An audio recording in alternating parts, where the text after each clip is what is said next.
How do I exchange my cryptos with Bancor? Well, the most basic action I can do with Bancor or any other DeFi protocol is a token swap. This is basically nothing more than just exchanging token A for token B. Since Bancor is on the Ethereum blockchain, you can only swap Ethereum-based tokens. But what does only mean here? I mean, Ethereum is home to hundreds of tokens and the most important ones are all available on Bancor. First of all, for a better understanding, I want to explain to you the difference between tokens and cryptocurrencies or so-called coins. Cryptocurrencies are the underlying cryptos of a blockchain. So, for example, for the Bitcoin blockchain it is Bitcoin, for the Ethereum blockchain it is Ethereum, and for example for the Polygon blockchain it is Matic. Usually all transactions on these blockchains are paid in these coins. All cryptos that run on a blockchain are called tokens. The Bancor protocol has its own token called BNT, but it runs on Ethereum, so all transactions have to be paid in Ethereum. That means in order to make a token swap with Bancor, I need Ethereum. Let's have a look at a quick example. It's a swap from ETH to BNT using the Bancor platform. I pay in Ethereum for the Bancor token and I pay in Ethereum for the transactions. You see, if I only have BNT and no Ethereum, I'm not able to do a token swap because I cannot pay for the transaction fees. So to be safe, it is always better to have some ETH in your wallet. But if that's not the case, you can also buy Ethereum for fiat like dollars, pounds or euros over here. I'll show you how to do that in another video, I promise. Luckily, we have some ETH in our wallet. Being super smart, in the first tutorial we already made a bookmark for the Bancor page. Otherwise you can simply go to bancor.network and click on the trade button to get to the swap page. Being super smart again, we will use the new beta interface because Bancor is currently preparing an upgrade to a new version, Bancor V3. We have the chance to use some of the new changes of the interface before the major release. This includes the token swap interface. Without further ado, let's check out the beta version of the swap interface. Oh yes, definitely a new version, but there are a lot of similarities between the old and the new interface. On the left side you can still find the navigation bar. What's definitely new is that you can find all links for the community and for the developers on the bottom left side. On the top right corner you still find the option menu where you can switch to the dark mode if you like, or where you can adjust your slippage settings. I will explain to you what slippage means in another short advanced tutorial. For now we use the default settings. The notification bar is next to the options bar, so no big changes to this one. And then, still in place, the connect wallet button. Let's start with our first swap. Since Bancor is a decentralized exchange, I don't have to send my tokens or cryptos to Bancor to make a swap, like I do it with Coinbase or Binance. I can easily make a swap only with my wallet in Bancor. First, I have to connect my wallet. I use Metamask, but you can also use almost any other wallet. I showed you how to connect your wallet in the first video. You can find the link over here. I click on the Connect Wallet button, select Metamask, and Metamask should open.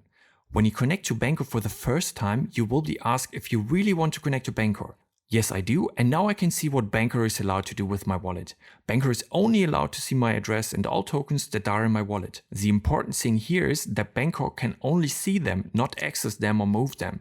I confirm this and I'm logged in with Bancor. Now I'm ready to swap my tokens with the swap interface. First of all, I'm not an investment advisor or anything else. This is not buying advice, it is solely for educational purpose. I have around 1 Ethereum in my wallet and I would like to buy the Bancor token. BNT is the token of the Bancor protocol, which is on the Ethereum blockchain, and therefore the swap means the transaction is paid in Ethereum. Above is the You Pay field, so for my initial currency. ETH is already selected and we see our account balance with the current dollar value. A nice feature and only possible because I gave Bancor the permission when signing up with my wallet. In the You Receive field is the token we want to receive. I click Select a token and choose BNT, the Bancor token. If you want to change the token, you just have to click on the little arrow or on the logo and you can pick your token by scrolling down until you find it. The small numbers are the token balance if you already have some of the tokens in your wallet. If you do not want to scroll around forever, you can also enter the name directly here. Notice when you search, for instance, for Bancor, you will see 3 different tokens. All 3 have Bancor in their names. To be sure to pick the correct one, it is always better to search for the specific token name. The token name is like a stock ticker symbol. The Bancor token is not called Bancor, it's called BNT, like kind of shortcut. You can find the token name on the respective project websites or on the common crypto overview platforms such as Coingecko. Let me show you what I mean. Just open Coingecko.com and in the search field you can simply type in the full name, Bancor, and then we see the token symbol BNT.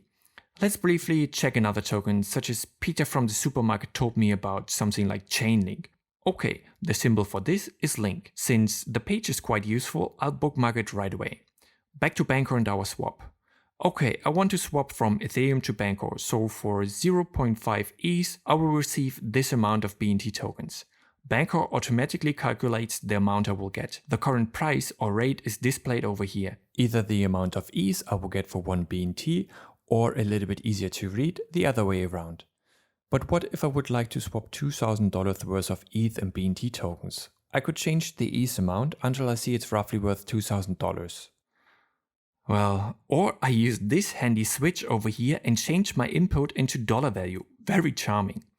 The swap I'm about to make is like a market order. That means I swap my tokens at the current market price. There are a few other things you can change, but for this tutorial we'll leave it at the default settings Bancor automatically suggests. I don't want to overwhelm you with this one for now.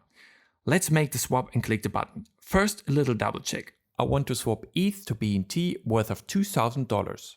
Now I can confirm my swap and send it to the Ethereum blockchain. To do this, my wallet opens, so Metamask, and shows me the fee I have to pay to the Ethereum network for the transaction.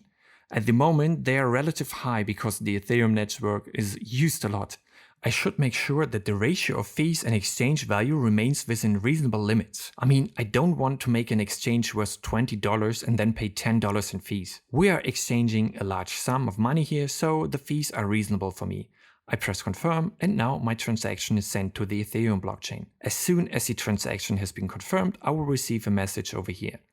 Congratulations, you have made your first token swap with Bancor. It was so nice, I'll do another swap right away, because there's one more little thing to explain. At the moment, Bancor is only allowed to see my address and use my ETH. But if I want to swap a token other than Ethereum, Bancor needs permission for that. I remember Hans from the supermarket and now I want to swap Bancor for Chainlink. Let me check if Chainlink is tradable on Bancor. For this, I click on the token tab, which is right under trade on the navigation bar. A nice overview of all tradable tokens on the Bancor platform and the top movers of today, so the tokens with the biggest plus in dollar value. I search for Chainlink and click on trade. I select BNT. But wait, I want to receive Chainlink, not to pay in Chainlink. I press this little helper and now everything is in order. Here I can see my BNT token balance. If you want to exchange all of them, just click on it and Bancor automatically takes over the complete value. But I only want to swap half of them. Now I get the message that I should allow Bancor to use BNT tokens on my behalf. Yes, I want to do that and the information should be stored in my wallet on the Ethereum blockchain. I have to confirm this and pay the small network fee. I'll wait for the confirmation and from now on Bancor is allowed to use my BNT tokens and I can finally make my swap. Wow.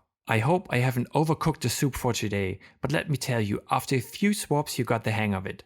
Finally, I have a little advice on how you can look at all your tokens. On zapper.fi, there's a great overview of all your tokens that are in your wallet. You simply enter zapper.fi in your browser and then at the top you can paste your wallet address. At the portfolio section you can see all your tokens. It's worth making a bookmark right away. But hey, where is my wallet address? Well, if you're using Metamask, you can find your wallet address over here. Just click on it and it's copied to your clipboard. If you're using the Argent wallet, simply type in your Argent wallet name in the browser and then click here to copy. Great! In the next video, I will show you how you can buy Ethereum with dollars or euros or other fiat currencies using the Bancor platform.